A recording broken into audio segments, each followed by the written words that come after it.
Hello and welcome to another one of my videos. In this one, I will be telling you about the symbolism and meaning of the Nine of Cups in the Thoth deck.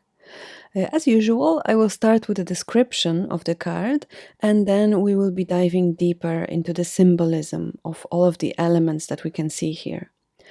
I will list the meanings of this card in divination at the very end of the video.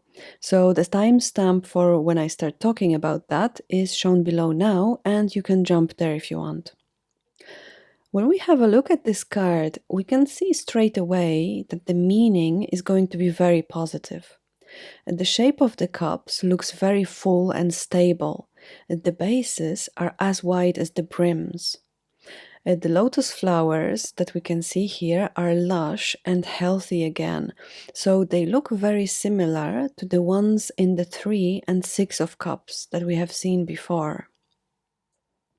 We can see that the water is gushing from the flowers and overflowing in the cups. And the colors of the card are very bright. I think we can say that these are happy colors. So everything is very stable here and symmetrical, even though we can feel that there's a dynamic nature of the energy of this card. In the Book of Thoth, Crowley describes this card in the following way. In this card is the pageant of the culmination and perfection of the original force of water. In the symbol are 9 cups perfectly arranged in a square. All are filled and overflowing with water. It is the most complete and most beneficent aspect of the force of water. One thing that draws our attention here is the redness of the lotus stems. And this is the only card in the suit where the stems are red. And there are 12 of them, so 12 is a number of cosmic order and completeness. We have 12 signs of the zodiac, day and night are 12 hours long, Jesus had 12 apostles, and there are 12 Olympians, so the main gods of ancient Greece. And we can see here that 12 emphasizes the stability and completeness of the energy of water in this card. A color red is always associated with the energy of Mars and the 5th Sephira of Gevura in this deck. And we can see another confirmation of this in the 5 streams of water that flow out of each of the 3 lotus flowers in the top row.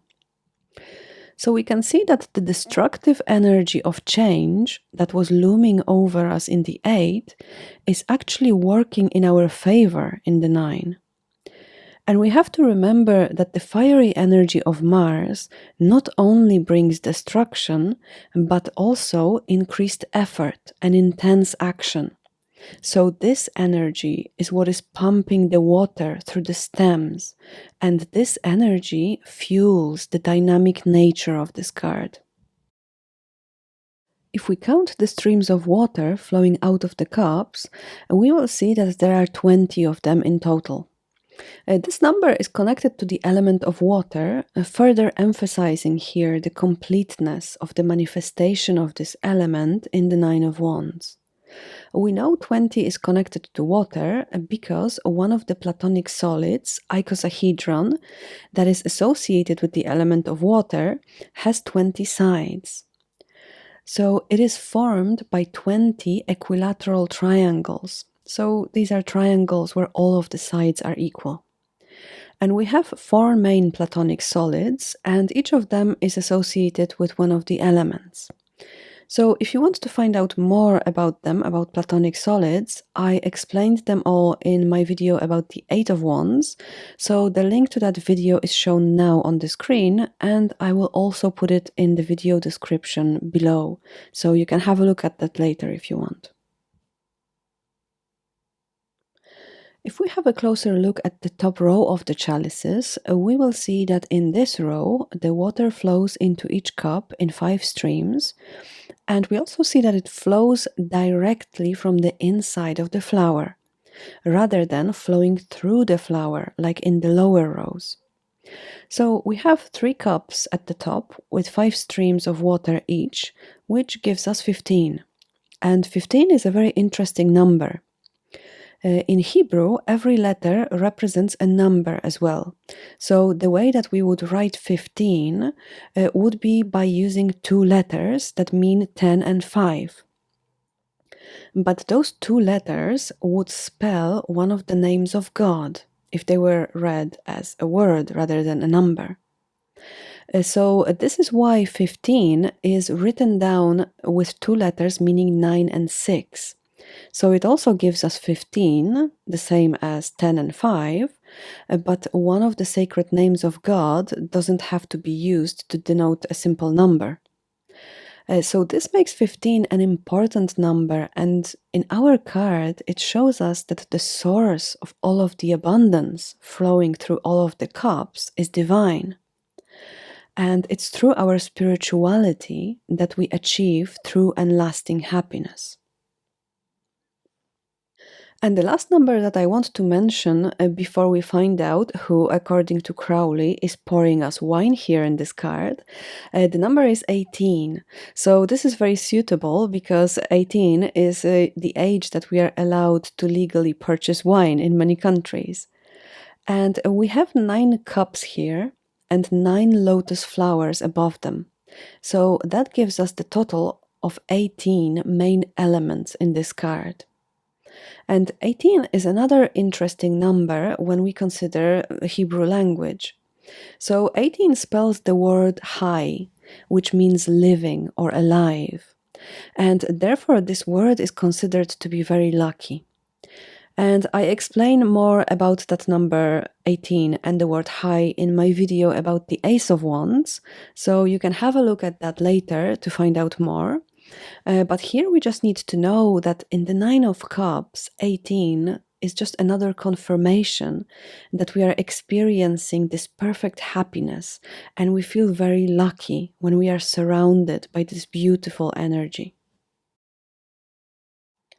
And now let's hear another quote that will tell us what Crowley intended to show us in this card. The wine is poured by Ganymede himself, unstinted vintage of true nectar of the gods, brimful and running over, an ordered banquet of delight, true wisdom self-fulfilled in perfect happiness.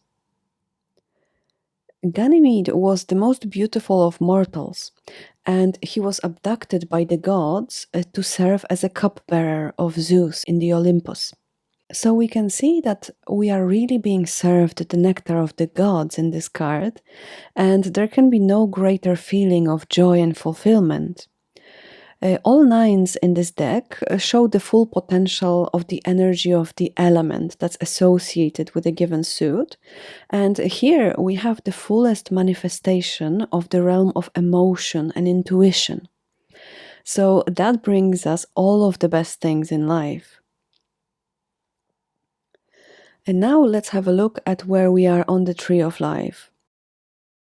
So we are now in Yesod. This is the 9th Sephirah on the Tree of Life, and it's connected with the moon and color purple. Yesod ends the astral triangle and resolves it, bringing back the balance of the middle pillar. So Yesod now is very close to Malkuth, and Yesod is the Sephirah that is used to manifest all of the energy from the whole Tree of Life into our material world in Malkuth. Crowley says that the number 9, Yesod, in the suit of water, restores the stability lost by the excursions of Netzach and Hod from the middle pillar.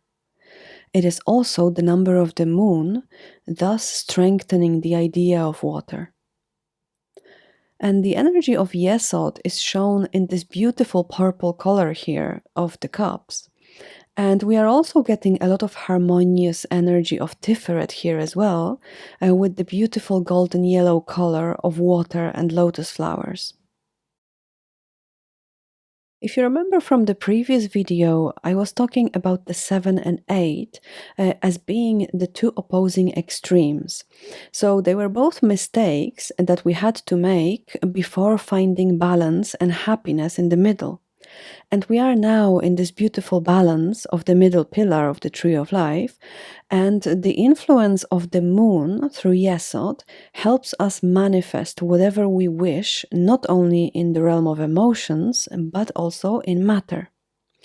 And here we have a situation where we achieve anything we want, really, but our focus is still on the spiritual experience, and that is what allows us to have the balance and stability. So the abundance here flows to us with greatest ease because of this focus on spirituality. If we have a look at the Deccan wheel, we are here now in the middle Deccan of Pisces, and this is associated with Jupiter in Pisces. So the time frame associated with this Deccan is between the 1st of March and the 10th of March. We were talking about the moon, and the moon has qualities of wet and cold in astrology. So it feels very much at home in the suit of water, and it can manifest its full potential here. Of course, it also works very well with the astrological influence in this card and with the decan that we are in. And Crowley explains it in this way. The ruler is Jupiter in Pisces. This influence is more than sympathetic. It's a definite benediction. For Jupiter is the planet of Hesed, which represents water in its highest material manifestation, and Pisces brings out the placid qualities of water. The influence of Hesed in this card can be seen in this deep blue background. And Jupiter is the ruler of Pisces, so his full potential of bringing luck, expansion, and opening horizons, this all can be fulfilled here. Pisces is a sign of mutable water, so its energy loves to flow freely without any restrictions. Jupiter gives us some restrictions. If you remember what Sephira Hesed is about, it's about building structures and beginning of the laws. But the laws of Jupiter are like the natural laws, the laws of nature. So the flow is not restricted here, but is only gently directed into the most beneficial of channels. So Pisces brings us here a lot of optimism as well, and it is a very trusting sign. It takes everything at face value, so this can sometimes be problematic, but here, with everything being in balance, it is very helpful because we can receive the full abundant flow without any fear or criticism. Now I'm going to tell you a bit about the meaning of this card in divination. So this card is connected with happiness, success, this is joy and pleasure. All of our wishes come true here and we feel complete and fulfilled. So this is one of the best cards in the deck. I'm always very happy when I see it in the readings. And in any kind of reading, this will indicate that all possible positive outcomes will come true. And it can be showing us a very happy relationship, for example, or it can show us that we will be very happy and content at work. In spirituality, this card will mean a beautiful flow of energy, a perfect balance, and generally what we call being in the flow. If this card describes a person in your reading, then this can either describe their emotional state in the moment, or this can tell us something about the person's character. So this would be someone who has like overall a very positive and trusting attitude. As advice, the Nine of Cups can be reminding you to enjoy yourself, to find happiness in your life, and be more positive.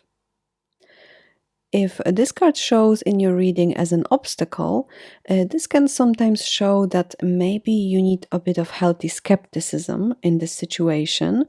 And if this is your obstacle, then maybe what you take at face value in this situation is not all there is. There might be something else, something hidden that you will need to discover.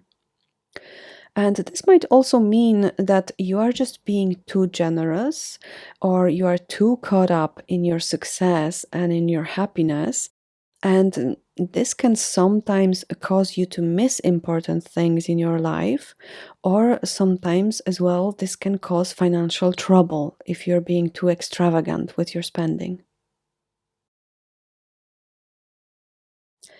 That's it for today. Thank you so much for watching, and please remember to like the video and, of course, subscribe to my channel if you haven't already. I would like to thank everyone who is already supporting the channel. I really appreciate your help very much. And if you want to help, if you want to start helping the channel, you can help me provide even more great videos explaining Thoth. You can consider a one-time PayPal donation, or you can become a patron of my channel on Patreon. And all of the links are in the video description below. So once again, thank you so much for today, and I will see you in the next video about the Ten of Cups very soon. Thank you so much. Bye!